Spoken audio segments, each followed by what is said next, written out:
हाँ गिरीश गा त कई ठन अंते तंते गिर गए 3 ठन बाण हो मछली लागिस एक हाँ कूट का ये हो इस मुड़ी एक कूट का धड़ हो गई एक कूट का पूछी रहा और दोनों ठन टुकड़ा गिर गए और मुड़ी हड़बड़ा थुड़बड़ी वही साजा रूप में ठेसा आ गया जे रूप में डोकरी डोकरा चढ़े रहा प्रेम से बोल दुर्गा मैया की जय। अब मछली कटाते तो हड़बड़ाते नहीं वो अभिमन्यु बाण कटा गए और कटाइते हड़बड़ात ले उस साजा रूप में ठेसा आ गए डर के मारे डोकरी डोकरा गिर गए दोनों जानू हाँ बस समझ लील दिस कही नहीं बट में देखी हाँ ते परेगा देखी ते मुड़ी प्रेम से बोल दुर्गा मैया की जय। कहे लग गए देखे डोकरी ते भगवान ने कहा तो देखे तार दिस मछली 3 कूट का काटी सो प्रेम से बोल दुर्गा मैया की जय। 3 कूट का काट दी भांचा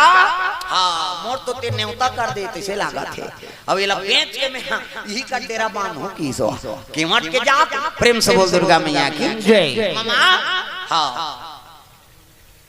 केवट कहे लगे मछली मान ही तेल इनाम है हाँ इनाम है मछली मार ही तेल हाँ तब वो इनाम लगते ले ले मामा मैं मारे हूँ कह के कम से कम बोला ये नदिया लग पार करवा दे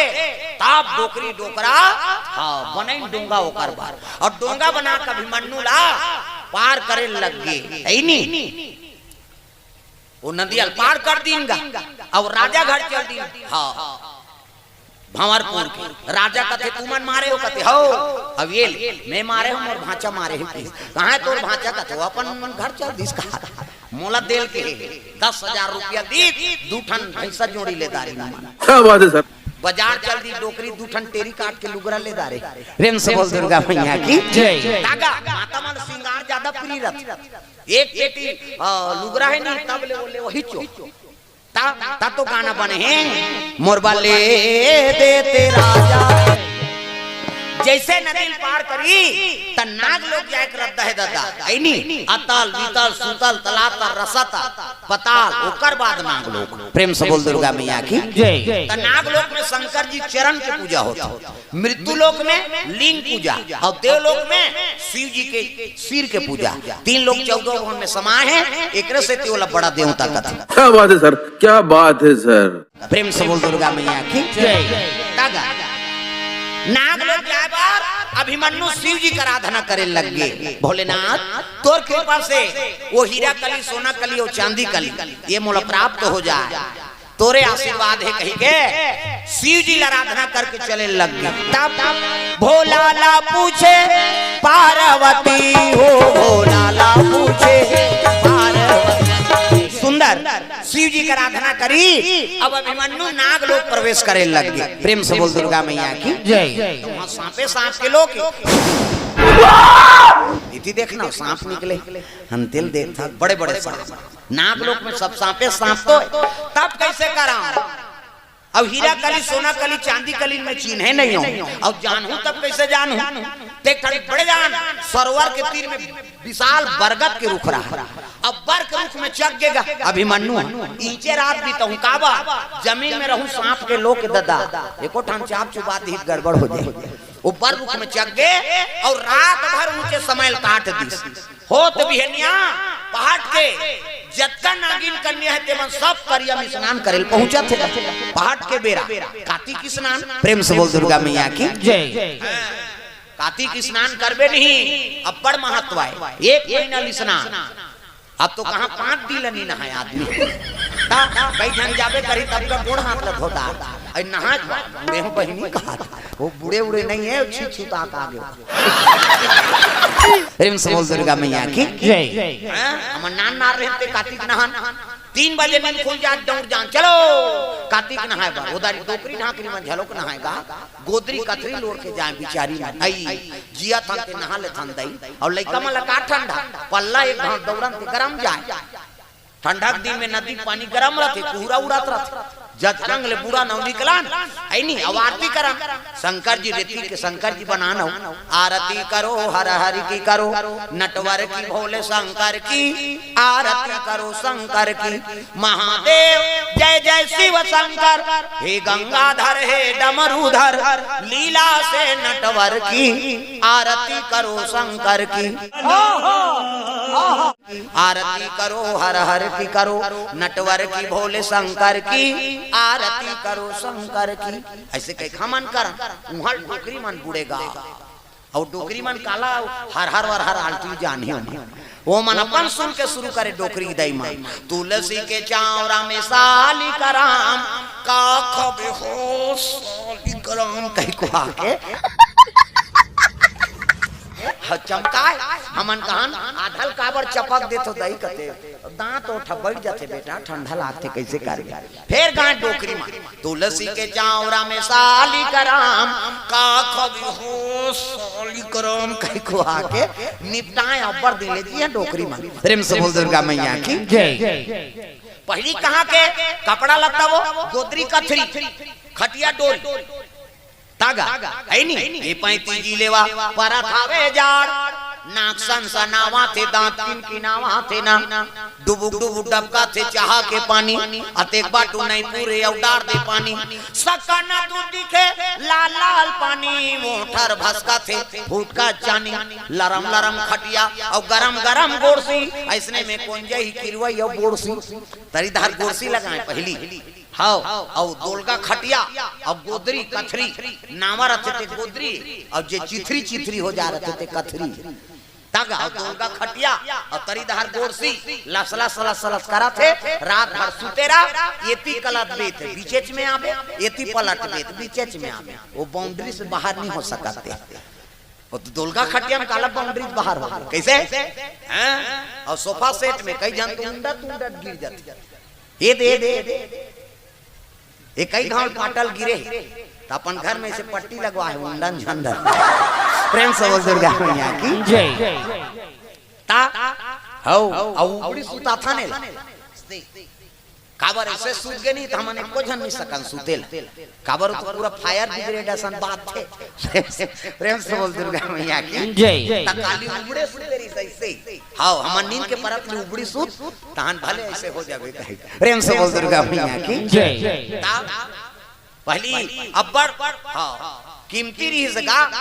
अभी मैं जीका घर सुता था जीका घर निवास करे हैं है नहीं वही भैया घर खटिया देखा तुम वो खटिया इतना कीमती हो गए है नहीं ते अमेरिका में जानेगा एक ठन खटिया 3 लाख वाह हमन ओकर महत्व नहीं समझत पहली ब्लड प्रेशर होतरी से सुगर मुगर जानत रहे खटिया डोरी में सुतान और खटिया डोरी को छेदा छेदा हमारे मांसपेशी में लगे ओकर से शरीर तंदुरुस्त रहा। अब पाटम सुता था सोच काकर कन्या पीरा थे काकर माड़ी में मुड़ा थे काकर ब्लड प्रेशर बढ़ जाते ये सब व्यवस्था हो गए ना। और पहली खटिया में सुता नहीं तब वो खटिया हमारे शरीर बराबर उपयोगी इस खटिया डोरी ये मांसपेशी में गड़े हो सुतन तब ले सूत के उठान ते चिन्ह पड़ जा रहा है टोकरा मान के पीठ में खटिया के तो वो फायदेमंद रही समार बन। ये बड़ी अच्छी बात कही आप। कैसे अमेरिका में सोफा में खटिया 1 लाख 2 लाख 3 लाख खटिया डिजाइन के हिसाब से वहाँ कीमत है खटिया की अजय मन बढ़ाई होते मन टिकट कटाओ और भागो अमेरिका वो 4 टन खटिया बनाबे तो हो गए 3 लाख रुपया को कनी हैं 3 लाख रुपया है खटिया कीमत। प्रेम से बोल दुर्गा मैया की जय। अब आजकल हम सब फैंसी जीवन बिता था एक से सब प्रकार के हाँ सब होते 4 महीना बरसात तेला नहीं जाना हाँ पानी गिर रहा है खुशा वो 4 महीने बरसात पाँव नहीं भीगे ठंडा है जानते नहीं करन बड़े बड़े रजाई गर्मी है ओ एसी मेसी सब लगे का गर्मी तेला नहीं जाना तो प्रकृति के हिसाब से रहो तब ठीक है और खिलाफ जाबो तब शरीर तो बिगड़बे करेगा। प्रेम से बोल दुर्गा मैया की जय। 4 महीना घाम है तहुल सही 4 महीना बरसात है वहुल सही 4 महीना ठंडा है वहुल सही तब शरीर बरोबर रही दादा। प्रेम से बोल दुर्गा मैया की जय। अभिमन्यु चढ़े बर के पेड़ में और जब का नागिन करनी है सब स्नान करे बार वही गंगा में पहुंचे लगेगा गंगा मैया ला प्रणाम, मैया ला प्रणाम, गंगा मैया ला प्रणाम करी न। जतका नागिन मार रहा है ना, हाँ सब कन्या रहते में सर्पिन बन के दादा से, और सब पानी में कूद दिन गा, पानी नहीं दिखे सांप के मारे। ये अभिमन्यु चघे रहते कांपते भगवान, एको ठाना सुरसुर सुसुरी धार चक जहित गाए। वो तो पानी सांप के मारे पानी नहीं दिखेगा और नहाते। हाँ तो 3 ठन सांप ऐसे रिसो में तेकर चमक हब्बा, हीरा कली, सोना कली और चांदी कली, ये तीनों कन्या बन के चमक अतकर हाय। वो सांप ला देखे घेरी बेरी अभिमन्यु इच मान तो नहीं हो ही 3 ठन। प्रेम से बोल दुर्गा मैया की जय। अब बगजोर तीनों जन जैसे नहीं थोड़ी कहा नहीं घटोना में हे नागिन कन्या बन गई, और कन्या बनिता हाँ माता मन के आदत रहते नहाते नहीं। प्रेम से बोल दुर्गा मैया की जय। हाँ नहाते तैसे झटकार थे चुंदी लैसे ऐसे बाल लावो सुकुरदुम हो जाता, ऐसे नहीं झटकार था, ऐसे झटकारा झटकारा हीरा का एकदारी से ऊपर में रहते। प्रेम से बोल दुर्गा मैया की जय। ऐसे झटकारत रहा बाल तो देखदारी चढ़े रहा। अभिमन्यु तेल, अभिमन्यु देखी से बोला, वो देखी से बोला एकरो सटर चटक की आई इसने छोकरा हमार गांव कौन हो नहीं दई। अब अभिमन्यु झलो कोला देखे लग गए, अभिमन्यु कथे कौन हो झन बतावे, ऐसे करा था अभिमन्यु है नहीं ते देखदारे कौन हो झन बतावे, वो इशारा में काम चला था। प्रेम से बोल दुर्गा मैया की जय। आँखी में जबान फिट कर दे भगवान, ऐसे एक झन सुन संगवारी यती, एक झन यती आँखी में इशारा कर दी। 4 रात होते घर जाने है, अब मान लो कथा सुनना है तो कहीं नहीं जान, आज एक भरे सुनबो नहीं, वो गुर्री गुर्री देखी तो नहीं जाऊं कथा देख मोल गुर्री गुर्री ध्यान दे देख आंखी में बात होते ना किसे यहाँ कौन कही चल घर कहीं गाड़ी खाए बा, वो इशारा में काम चलते संगवारी संगवारी का। प्रेम से बोल दुर्गा मैया की जय। भगवान जबान फिट कर दे। वो अभिमन्यु कहा थे कौन हो झन बतावे ते जानदारे जानदारे। ये हीरा कली देखी सब अभिमन्यु ला मोहाग दादा ओकर ऊपर नागिन कन्या। प्रेम से बोल दुर्गा मैया की जय। है अत्ता का सत्य हो गए तेनी बताई कपड़ा लत्ता पहिरिन सबो झन आ गए, हीरा कली, सोना कली और चांदी कली, ये तीनों झन आत रहते आधा बीचले बहाना करके चली आई नहीं मोर पोचराल भुला के हम दही लगड़े के ला आई नहीं अता जरान दीदी महू जो ले ले तू मन जाओ मैं आठ जा ऐसे कहे। ये दोनों जहां ला भेद दी और हीरा कली फिर घटोंदा मई तब उतरीस गा ओला देखी सब कहन लगे कुमार ते कहां रहा था, हमर नाग लोग के तो नहीं लगा था, कहन लगे मैं हस्तिनापुरी रथ हां और 5 पांडव अर्जुन कथे तेकरे बेटा त का बार आया कथे हीरा कली, सोना कली और चांदी कली, ये तीनों झलम में लेके बार आए हैं का बा हमार काका बिहाव है और काका बिहाव में मन डांसर मंगाए ओकरे से तियां हूं अब ते मोला जानदारे तब बता देते हीरा कली कौन हरे। ऐसे कहा कहां से वही तो हीरा कली है नहीं हासे मने मन में तकावर हासा अरे मोरे नाम तो हीरा कली है और 2 जन मोर बहिनी मन गीते सोना कली चांदी कली हुई ऐसे की त जाते हो कथे नहीं ये नाग लोक ले जाना कोई मामूली बात नहीं। प्रेम से बोल दुर्गा मैया की जय। तो एक काम कर चल मैं तोला अपन कक्ष हम ले घूम हां त कैसे कर मंत्र पढ़ी और अभिमन्यु ला मिट्ठू बना देगा तोता। प्रेम से बोल दुर्गा मैया की जय। मंत्र सच्चा है पिंड कच्चा है, पहले अपर मंत्र जानता राजो काल है फिर चुपे चुप वाला है आज काल। पहली बैगा मन नहीं चिल्ला पड़े मंतल एक जन उसने बैगा रहेगा आई नहीं और जन के तबियत खराब हो गई बैगल बला ले चल ना बाबा लड़का तबियत खराब है बैगा गीत गा और बैगी झलक चल दी आई नहीं हाथ मारी फिर बैगा कथे कहीं नहीं हो बहिनी लान भभूत फूक दे थोकी और फूके शुरू करी बैगा धरती बांधो आकाश बांधो बांधो चंदा सूरज ला हवा बांधो आगी बांधो बांधो पानी पूरा ला मोर बांधे मोर गुरु बांधे शंकर जी पार्वती बांधे। ये मोबाइल देखाते बंधा जाए अब ये देखो मोबाइल बंद कर फुकीस गा बैगिन कथे काय काल बांधो कथे दही कही फेर गीसो अब फेर फूका थे बैगा धरती बांधो आकाश बांधो बांधो चंदा सूरजला हवा बांधो आगी बांधो बांधो पानी पुराला मोर बांधे मोर गुरु बांधे शंकर जी पार्वती बांधे ऐसे कहत रहे नी बैगिन टाप ले बाहरी मुठियल धरिस गा 3-4 बाहरी मुठिया जमाई तोर मुंह कीड़ा पड़े वो छक बाता टूटे तेल बांध दे कहा तो तोर शक्ति नहीं चला था अब आप दादा नहीं हमरे तेल बांध बे कैसे ऐसे किस नहीं उ दिल बैगा मन फुसुर फुसुर पड़थे मंतर हुईचेगा लेकिन औ मार पड़ जाए के अब फुसुर फुसुर पड़थे ते बगल में रबे नहीं जाने प्रेम से बोल दुर्गा मैया की जय मंत्र पढ़ती सोलह तोता बना दिस मिट्ठू प्रेम से बोल दुर्गा मैया की जय अभिमन्यु मिट्ठू बन गए टेटे कहा ये तिल देखना हो मिट्ठू नाने हन अब हमार गांव धरे यहाँ कहाँ खोजत रहते नहीं गा अभिमन्यु मिट्ठू बना दी अब मिट्ठू बना के हाँ धरित का पिंजरा मोड़ले वो तो मंत्र सीखे तंत्र मंत्र प्रेम से बोल दुर्गा मैया की जय लेकिन तो अपन कब संतान दी अब भोजन पाक समय होए ना ता माँ मैं अपन कमरा खाऊं कहा नंगा तकन लेगे घर के महिसे कतका खाते थे नहीं जानी कद्दू जान रहा थे मन कथे कसरे बहिनी कहा सोना कली और चांदी कली ये ते कन खाते और एक थारी ता नाक लेगा थे आई ता एक जनऊ रहा थे कथे ये नहाल गिरी पी का लेकर नेत घाट बिगड़े कैसे लागते या कहा ये ल कहीं झाग पाए हो वो तो वह मिट्ठू ना नहीं है का झाग पाए प्रेम से बोल दुर्गा मैया की जय वो मिट्ठू लेके रहा है रात के सब जन सीते ना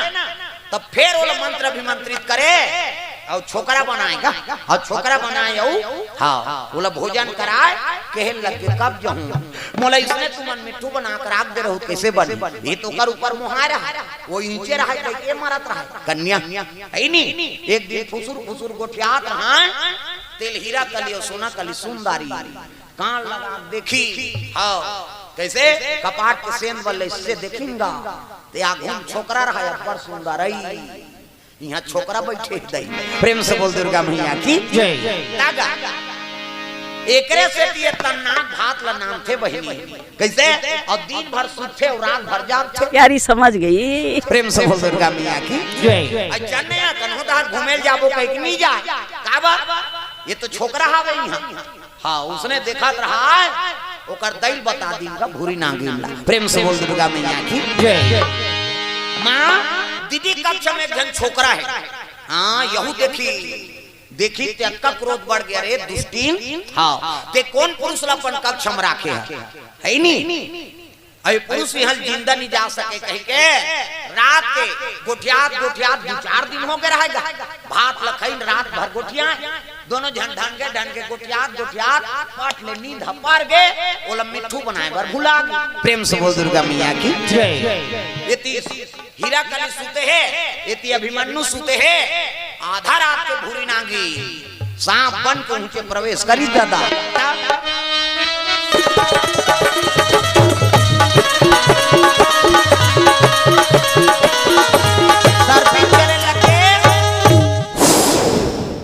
खड़े हो गए दादा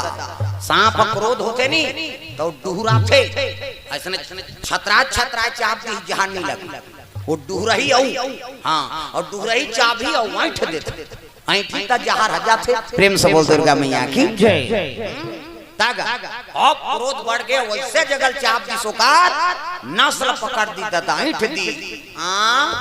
गोरा ना रहा अभिमन्यु ते काला पड़ गया प्रेम से बोल दुर्गा मैया की जय।